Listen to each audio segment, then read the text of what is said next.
Hello there, my name is Rangga Arsyadani Wahyudi, and this is the Redmi Note 12 Pro 5G. Without further ado, let's unbox it down. So we have got a few things in here, and let's just take one by one. So we're gonna have this warranty card and a thankful card from the CEO of the Xiaomi. And then we get the SIM ejector. We got the charger, 67 watt. We got the USB-C cable. And for the most part, we got the phone. Oh yeah, almost forgot. We also get the case, the clear case, original by Xiaomi. What a generous company. So yeah, let's talk about how is this still have a complete accessories for a phone, because most of the company doesn't even including this charger anymore. They still has a warranty. There's not even a case. Only phone and a warranty card usually, and SIM injector. But this Xiaomi, this phone still has it. So round of applause. Let's go into the phone. First of all, let's talk about the design. With 6.67 display ratio, this phone is also considered as the thinnest Redmi phone in the planet. And it has this flat design. It's absolutely references by the material, with the build quality. They use a polycarbonate, and for the back they use a glass. So for the durability, it's probably not as good as the flagship phone. Of course, it costs only like 4.5 million Indonesian rupiah.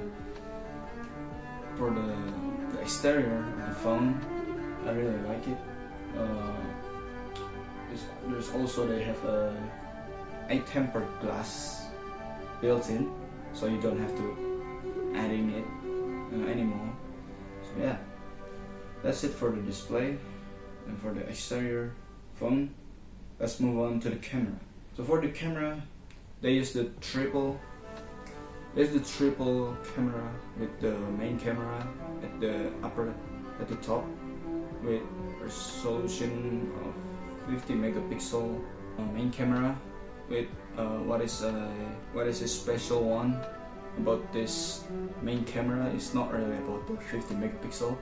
It's actually a downgrade from previous generation. But the lenses, but the sensor they use for this phone, they use the sensor Sony IMX766, which is a decent sensor, if I'm being honest, in paper. Yeah. And then they also have this ultra wide camera with 8 megapixel, up to 120 degree FOV, and then they have this small third camera. It's the macro camera with only 2 megapixel. Okay, so for the camera, honestly, the only matter about this camera is only the main camera, because of the sensor they use, and most of the quality is actually the greatest quality of this camera phone is only in the main camera. The other two camera, I really want to say doesn't matter. It doesn't really have to be there. So for the display, they use the OLED display designed by LG company, and then for the refresh rate, they can unlock up to 120 Hz. That is adaptive, so in a certain moment it can go lower to 60 FPS. So I mean the 60 Hz, so you don't really use so much power.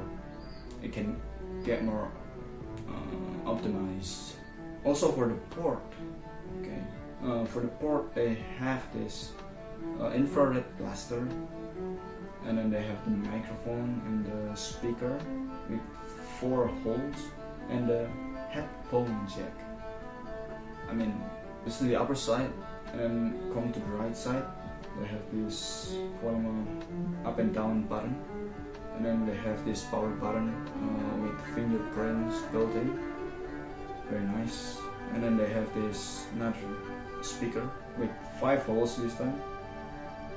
5 holes for this one, and then they have the USB-C port, another microphone, and the SIM tray. And for the left side, they have nothing. Again, props to Xiaomi, man. They still use this headphone chip, which is I really adore and respect the company who still use this jack. Most of the company start to follow the iPhone movement, like they like to call it, because yeah, iPhone doesn't have a headphone jack, correct? For the storage and the RAM, this phone only support 256 GB memories and 12 GB RAM. I don't know why, but when I look at this, when I capture a photo using this phone and I look at from this screen, it's kind of like, especially in the lower light, it's still kind of like the color doesn't really shows up. It's kind of like not really contrast and saturated. So yeah, I don't really like so much this phone's camera, even though on paper it's a major upgrade. Yeah, finally we get the 4K resolution, which is absolutely mental. It's changed everything about Xiaomi. The next part is the processor. For this phone, they use the Dimensity 1080 Quick Edition. This phone also already have a IP53 certificate, so this phone can immune to splash water. And using the Android 12 with MIUI 13 for the UI. What is this number means? It means that it's already good enough to try the Genshin Impact, probably, because it's more like a challenge for phones, right? It can actually go quite smooth in the highest resolution of Genshin Impact. So it's on 30 FPS. I forgot to mention it's on 30 FPS, but I don't really like to go.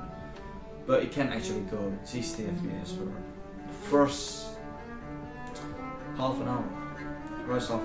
Yeah. And kind of drop it to around 40 FPS. You can really like go all in to the 60 FPS. So yeah. So the conclusion for Genshin Impact, this phone can actually go for the Genshin Impact. So if you want to play Genshin with this phone, you absolutely can. But the problem is, it's like every other phone. With Genshin Impact, it's always about the heat. I mean, the heat is kind of okay, but if you don't use any case, you're gonna start to feel a bit hurt.